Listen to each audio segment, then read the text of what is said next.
के नचाएंगे, हम शोर मचाएंगे, पार्ट पढ़ाएंगे फिर से।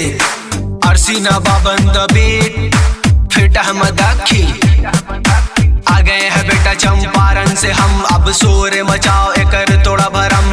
आ गए हैं बेटा चंपारण से हम, अब शोर मचाओ एकर तोड़ा भरम। हाजी हम चंपारनी हाँ ऊपर से बिहारी, रैप के सब सुना के तोड़ा तोड़ा कर्मचारी। अब लिखल बनकर शायरी कर रैप के तैयारी, भीड़े के बाद जब शेर से तब बन जा तू शिकारी। तू डर चंपारण के बड़ा इतिहास, सत्याग्रह की शुरुआत जिससे हिंदुस्तान आजाद। अंग्रेज के खिलाफ गरीब का किया शुरुआत, तब गांधी जी अकेले और चंपारनी उनके साथ कर खैर। हम शेरनी के लाल काला सकल सबसे हटल नवाबी, हमर चाल हाल करब तोर बेहाल, उतारब तोर खाल। देख 24 साल के टपकल बकाल, ताल फ्लो हमर भारी, रैप करी ना दिखाली दिल फेंकिया आशिक जैसे बढ़ल बदकारी। भाग भाग बेटा भाग भाग बेटा भाग भाग बेटा।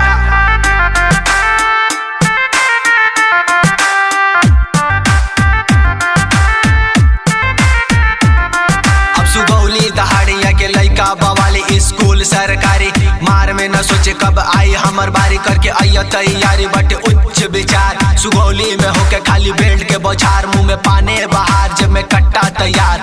एक के ठोकाई में आ जाई बुखार, एक के ठोकाई में आ जाई बुखार। भाग भाग बेटा भाग भाग बेटा। आ गए हैं बेटा चंपारण से हम, अब शोर मचाओ एकर तोड़ा भरम।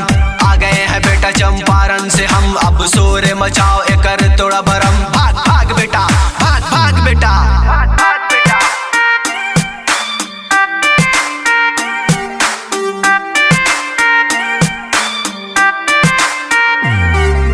काहो फुलझरी कहाँ जालू लुका के, तोहरे ला आइल बनी नदी नहा के। फोन पर रात भर बात करेलू, आ मिले आवे में तू पाट करेलू।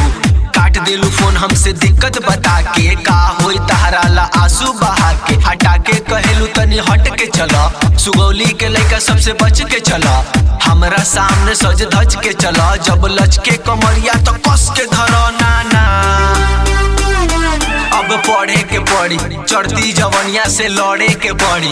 बाबा कहेले सुधरे के पड़ी, अब रिंकिया के बाप से कहे के पड़ी। सहे के पड़ी ई जवानी गरम, ना सतारू तू हमर करम धरम।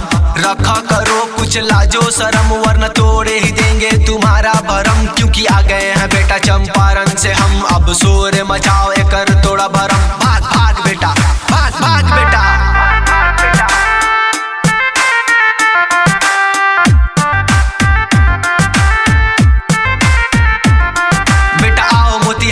शहर घुमा दी, गांधी पार्क में गांधी जी के सैर करा दी। जहाँ पढ़ाई के नाम पर लइका खराब, आओ चनमारी के गली घुमा दी। बिहारी के समझे तू अनपढ़ गवार, बिहारी के बारे एक सांस में बता दी बेटा आओ। एक बिहारी 100 पे भारी 100 सवारी, एक बिहारी मत कर यारी हम चिंगारी। आग जला के रख कर डाली, बच हमरा से मारते जाली। हम बवाली तुर बुद्धि खाली, पट गोली तुर सीने में। अर्शी नवाब सब पे भारी, अर्शी नवाब सब पे भारी। चंपारण से डर जा,